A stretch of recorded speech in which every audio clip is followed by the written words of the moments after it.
আমাদের আজকের এই ভিডিওটা আমরা যেখানে শুট করছি সেই জায়গায় যে লাইট ব্যবহার হচ্ছে বা যত যা লাইট টাইট ব্যবহার হচ্ছে সবকিছু আমাদের নিজস্ব কারেন্টে। হ্যাঁ, আপনি ঠিক শুনছেন। কিভাবে? এই যে ঠিক এভাবে। আমার পাশে এখন যে জিনিসটা দেখছেন এটা হচ্ছে ইকোফ্লোর একটি পাওয়ার স্টেশন E2000। আজকের ভিডিওতে আমরা এই জিনিসটা নিয়ে কথা বলবো। পার্সোনালি আমরা আমাদের স্টুডিওতে এটা ব্যবহার করছি। খুব রিসেন্টলি আমরা একটা ভিডিও নিয়ে আসছিলাম, দেখছিলেন মাওয়াতে শ্যুট করা হয়েছিল এবং আমরা রাতে প্রায় 2-2.5 ঘন্টার মতো ওখানে শ্যুট করি, একদম রাতের বেলা অন্ধকারে ঘুটঘুটে, ঠিক এখন যেমন পরিবেশ রয়েছে এভাবে। এবং তখন এই জিনিসটাই আমাদেরকে সাপোর্ট দিয়েছিল। টোটাল লাইট সেটআপ বলেন, সারাদিনে আমাদের ক্যামেরা গিয়ার্স থেকে শুরু করে সব কিছুই এই জিনিসটা দিয়ে চার্জ করা হয়েছে। এমনকি এটা দিয়েই আমরা আমাদের শ্যুট টুট সব কিছু কমপ্লিট করছিলাম। বলতে পারেন as like as a power bank, but অনেক বড় সাইজ। পাওয়ার ব্যাংক থেকে আমরা সরাসরি ইলেকট্রিসিটি পাই না, মানে কারেন্ট পাই না, ডিসি ভোল্টেজ পাই সাধারণত। বাট এইটা থেকে আমরা ডিসির পাশাপাশি এসি আউটপুটও নিতে পারি। এবং মজার ব্যাপার হলো এই জিনিসটা দিয়ে আপনি আপনার ঘরে অ্যাট এ টাইম চাইলে 10-12টা ফ্যান, চাইলে আপনি 15-16টা লাইট, কম্পিউটার, 2টা টিভি, ওয়াশিং মেশিন সব কিছুই চালাতে পারেন। আবার খুব সহজে এটাকে ক্যারিও করা যায়, যেমনটা দেখছিলেন আমরা আমাদের গাড়ির পিছনে জাস্ট খুব সহজে ক্যারি করে নিয়ে আসি। এমনকি এটা উঠানো খুব একটা কষ্টের কিছু না, আপনি জিমও করতে পারবেন। ইন্টারেস্টিং না? ভিডিওটা আজকে অনেক বেশি ইন্টারেস্টিং হতে যাচ্ছে। Stay tune. আমাদের আজকের ভিডিওতে প্রধান অতিথি হিসেবে আমার পাশে উনি কিন্তু সারাক্ষণই থাকবেন। কথা বলছিলাম ইকোফ্লোর E2000 মডেলটি নিয়ে। এটাকে যদি কিনা আপনি রেগুলার যে বাসাবাড়ির আমরা ইউপিএস আইপিএস ব্যবহার করি তার সাথে মিলিয়ে ফেলেন বা গুলিয়ে ফেলেন, তাহলে কিন্তু ব্যাপারটা সেম হচ্ছে না। এইটার মেইন পারপাসটা হচ্ছে পোর্টেবিলিটি। পোর্টেবিলিটির জন্য এর আগে আমরা কি ব্যবহার করতাম আমাদের স্টুডিওতে? একটা জেনারেটর ছিল, ছোট একটা জেনারেটর আছে আমাদের, ওটা ব্যবহার করতাম। বাট এই জিনিস বা এই টেকনোলজি জানার পরে যখন কিনা আমাদের স্টুডিওতে উনি আসছেন, তারপর থেকে আর ওই জিনিসটা টানাটানি করি না, এটাই আমরা ব্যবহার করি। রিসেন্টলি একটা ঘটনা তো বর্ণনা করলাম, এই যে আমরা মাওয়া গিয়েও ভিডিও শুট করছিলাম, পুরো দিনের টাইমটাই ও সাপোর্ট দিছে, বা রাতের বেলাও। জেনারেটরের ক্ষেত্রে আমরা দেখতে পাই ওইটা ইকো ফ্রেন্ডলি হয় না, তেল বার্ন করে, ধোঁয়া তৈরি করে। এই জিনিসটা সোলার থেকেও চার্জ করা যায়। হ্যাঁ, আপনি আপনার বাসার কারেন্টের লাইন থেকেও চার্জ করতে পারবেন, ওয়াল থেকে ডিরেক্টলি চার্জ করা যাবে। আবার চাইলে আপনি গাড়ির চার্জার থেকেও চার্জ করতে পারেন। জিনিসটার ওজনে কিন্তু খুব বেশি না, অনলি 23 কেজি, বাট এর মাঝে ক্যাপাসিটি রয়েছে 24 ওয়াট। সো বুঝতেই পারছেন যে জিনিসটা ছোট হলেও ওয়েটের দিক থেকে কম হলেও কত বড় একটা ক্যাপাসিটি দিতে পারে। আবার ইকোফ্লোর কিন্তু আরো ছোট ছোট স্টেশনও রয়েছে যেগুলো চাইলে ব্যাকপ্যাকেই ক্যারি করা যায়, আবার বড়ও রয়েছে। আমি শুরুতেই কেন ইউপিএস আইপিএস আর এই জিনিসটাকে মানে আলাদা যে ব্যাপারটা ক্লিয়ার করলাম, কারণ অনেকে এই জায়গাটা গুলিয়ে ফেলেন এবং তখন গিয়ে কম্প্যারিজনে মিলে না। কারণ রেগুলার আইপিএস ইউপিএসগুলোর দামও কম হয়ে থাকে, বাট ওগুলো ওইভাবে পোর্টেবিলিটির জায়গায় থাকে না। প্লাস এইগুলোতে যে ধরনের স্পেশাল ফিচার্স রয়েছে ওই জিনিসগুলোতে ওই ধরনের ফিচার্স নেই। দুইটাকে এক করে লাভ নেই, দুই জিনিস দুই ধরনের ইউজারদেরকেই টার্গেট করে মূলত আসছে। অলরাইট, ইকোফ্লোর এই ধরনের পাওয়ার স্টেশনগুলো কিন্তু বাংলাদেশে এখন আপনারা অফিসিয়ালি পেয়ে যাচ্ছেন। এসিআই মোটরস লিমিটেড বাংলাদেশে ইকোফ্লোর এই ধরনের প্রোডাক্টগুলো অফিসিয়ালি নিয়ে আসছে উইথ অফিসিয়াল ওয়ারেন্টি, লাইক 5 বছরের ওয়ারেন্টি রয়েছে এই প্রোডাক্টে। চলেন জিনিসটার একটু অবয়বটা আমরা একটু ঘুরে ফিরে দেখি। এর বিল্ড ম্যাটেরিয়ালস হিসেবে রয়েছে এবিএস প্লাস্টিক। হ্যান্ডেল দুটো আপনি খুব সহজেই মানে ধরে এটাকে ক্যারি করতে পারবেন। মোটামুটি প্রায় প্রয়োজনীয় সমস্ত রকম পোর্টস অ্যান্ড বাটন এতে রয়েছে। যেমন আউটপুট পোর্টস হিসেবে আমরা এসি আউটলেট হিসেবে দেখতে পাই 4টা পোর্ট রয়েছে এখানে। আর আপনারা 4টি ইউএসবি এ পোর্ট পেয়ে যাবেন। এর মাঝে 2টা ফাস্ট চার্জিং সাপোর্ট করে, 2টা রেগুলার, আর 2টা রয়েছে টাইপ সি পোর্ট যেখান থেকে 100 ওয়াট পর্যন্ত আউটপুট পাওয়া যাবে। এছাড়াও কার চার্জিং আউটপুট রয়েছে। অন্যদিকে ইনপুট পোর্ট হিসেবে কিন্তু কমতি নেই। এক্স এক্সট্রিম যে পোর্টটা রয়েছে এর মাধ্যমে আপনি বেশ দ্রুত চার্জ করতে পারবেন, অনলি 100 মিনিটে এটা ফুল চার্জ করা সম্ভব। তাছাড়াও সোলারের মাধ্যমে 2টা ইনপুট নেওয়া যাবে, 2টা সোলার কানেক্ট করা যাবে 500 ওয়াট করে, যেখানে 1000 ওয়াটে চার্জ করা যাবে। এছাড়াও কার চার্জারের মাধ্যমে একে চার্জ করতে পারবেন। এর ব্যাক সাইডের বডিতে আরও 2টা পোর্ট রয়েছে। খুব সহজেই চাইলে ব্যাটারি ক্যাপাসিটি বাড়ানো সম্ভব, অর্থাৎ এক্সটেন্ড করা যাবে এই পোর্টের থ্রুতে। একটা সহজ উদাহরণ যদি দেই যে এইটার থেকে আপনি আসলে কেমন ব্যাকআপ পেতে পারেন, মানে যখন আপনি এটা নিয়ে বাইরে যাচ্ছেন অথবা ঘরে ব্যবহার করছেন, কারেন্ট নেই, তখন আপনি কত সময় আসলে এর থেকে ব্যাকআপ পাবেন। ধরুন আপনি অ্যাট এ টাইম 16টা এলইডি বাল্ব জ্বালাচ্ছেন এবং আপনি 8টা ফ্যান চালাচ্ছেন, আবার আপনি একটা রাউটার চালাচ্ছেন বাসায়, আবার 2টা টিভি চলছে আপনার এখানে, মানে মিডিয়াম সাইজের, প্লাস 6টা ল্যাপটপ আপনি চার্জ করছেন বা চালাচ্ছেন অ্যাট এ টাইম। আপনি মোটামুটি এই জিনিসটা দিয়ে 1 ঘন্টা ব্যাকআপ পেয়ে যাচ্ছেন এতে করেই। সো বুঝতে পারছেন এটা আসলে কতটুকু লোড নিতে পারবে।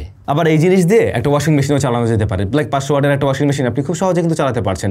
কম্পিউটারের ক্ষেত্রে কটা চালাতে পারবেন নিজেরাও এখন বুঝতে পারছেন যে যেহেতু এটা 25 ওয়াট পর্যন্ত ডেলিভার করতে পারে। সবকিছু মনিটর করার জন্য বা এর ইনপুট আউটপুট বা ব্যাটারির লেভেল সমস্ত কিছু জানার জন্যই কিন্তু এখানে একটা মনিটর রয়েছে এবং সেই মনিটর থেকে আপনি সবকিছু দেখতে পাবেন। তবে অবশ্যই এটাকে আপনি আপনার স্মার্টফোনের সাথে অ্যাপের থ্রুতেও কানেক্ট করতে পারবেন। ইকোফ্লোর অ্যাপ রয়েছে অ্যান্ড্রয়েড, আইওএস, আপনি দুইটাতেই কানেক্ট করতে পারবেন এবং তখন স্মার্টফোন থেকেই আপনি টোটালি এর কন্ট্রোল নিতে পারবেন। কোন পোর্ট অন অফ রাখবেন বা এসি আউটপুট অন রাখবেন না অফ রাখবেন সে সমস্ত কন্ট্রোল ওখান থেকে নিতে পারছেন। লেভেল জানতে পারছেন, এই মুহূর্তে কতটুকু লোড আছে বা ব্যাটারি কতটুকু রয়েছে সব কিছু আপনি ওই জায়গা থেকে দেখতে পারবেন। এর মাঝে মূলত LFP lithium iron phosphate battery ব্যবহার করা হয়েছে। ইকোফ্লো ক্লেম করছে 4000 সাইকেল পার করার পরেও এর থেকে আপনারা 80% ব্যাটারি হেলথ পেয়ে যাবেন। সুতরাং বুঝতেই পারছেন কতটা লং টাইম আসলে এটা সাপোর্ট দিতে পারবে, আর 10 বছর ইজিলি এটা চালানো সম্ভব। এবারে যারা কিনা আমার মতো একটু প্রোটেকশন নিয়ে কনসার্ন যে আসলে এটা যে আমি ব্যবহার করবো সেফটি অ্যান্ড সিকিউরিটির জায়গায় কি আছে, এটাতে সমস্ত রকমের প্রোটেকশন দেওয়া হয়েছে ইনপুট আউটপুট বোথ সাইডে। যেমন ওভার ভোল্টেজ প্রোটেকশন রয়েছে, অবশ্যই টেম্পারেচার প্রোটেকশন রয়েছে, লো টেম্পারেচার প্রোটেকশন রয়েছে, শর্ট সার্কিট প্রোটেকশন রয়েছে, ওভারলোড প্রোটেকশন রয়েছে, লো ভোল্টেজ প্রোটেকশন এতে রয়েছে। এখন অনেকেরই কোশ্চেন থাকতে পারে আসলে এর মাঝে লাইটেন্সি কতটুকু রয়েছে। আমরা যখন কিনা মানে কারেন্টের লাইনে সরাসরিভাবে ব্যবহার করছি, হঠাৎ করে কারেন্ট চলে গেলে আমার ডিভাইসগুলো বন্ধ হয়ে যাবে কিনা বা কম্পিউটার অফ হয়ে যাচ্ছে কিনা। যেহেতু আমরা আমাদের স্টুডিওতে এটা ব্যবহার করছি, আমাদের স্টুডিওতে যে সমস্ত গিয়ার যে সমস্ত কম্পিউটার্সগুলো রয়েছে সেগুলো ব্যবহার করতে গিয়ে কারেন্ট চলে গেলে আমাদের মোটেই মনে হয়নি যে কারেন্টটা চলে গিয়েছে। তো আমার মনে হয় যে কোনো জায়গায় এটা ঠিকভাবে কাজ করবে, ওই সমস্যা হওয়ার কথা না, মানে ল্যাটেন্সি জনিত কোনো প্রবলেম হওয়ার কথা নয়।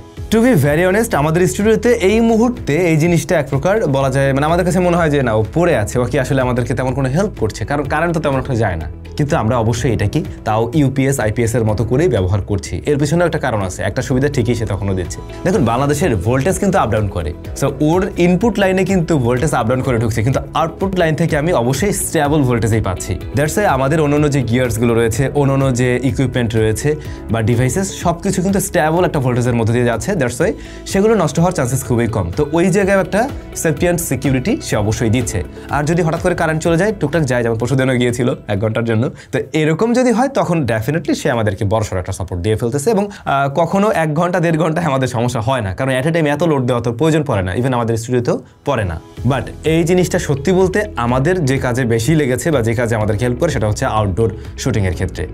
আমরা আমাদের সমস্ত কিছু নিয়ে জাস্ট গাড়িতে এটাকে ফেলায় বের হয়ে যাই এবং সারাদিনও যদি শ্যুট করি, দিন শেষে এসে আমরা প্রতিবারেই লক্ষ্য করেছি হয়তো বা 40%, কোনো সময় 60%-এর উপরেও ওর মানে অবশিষ্ট রয়েছে ব্যাটারি। তো আমরা বাইরে গেলে আসলে কী সাপোর্ট নেই? ফার্স্ট অফ অল আমাদের যতগুলো গিয়ার্স রয়েছে, সেটা ড্রোনের ব্যাটারি হতে পারে, সেটা আমাদের লাইটসগুলো হতে পারে, ক্যামেরার ব্যাটারি হতে পারে আনুষঙ্গিক যে গ্যাসেটসগুলো রয়েছে, সব কিছু আমরা এটা থেকে সারাদিনই চার্জ করতে পারি, কোনো ধরনের সমস্যা হয় না। আর এই যে আমার সামনে 200 ওয়াটের লাইট জ্বলছে, এরকম বেশ কয়েকটা লাইট নিয়ে গেলেও সারাদিন চালালেও কোনো ধরনের সমস্যা হচ্ছে না, আমাদের কাজগুলো খুব সুন্দরভাবে চলে যাচ্ছে।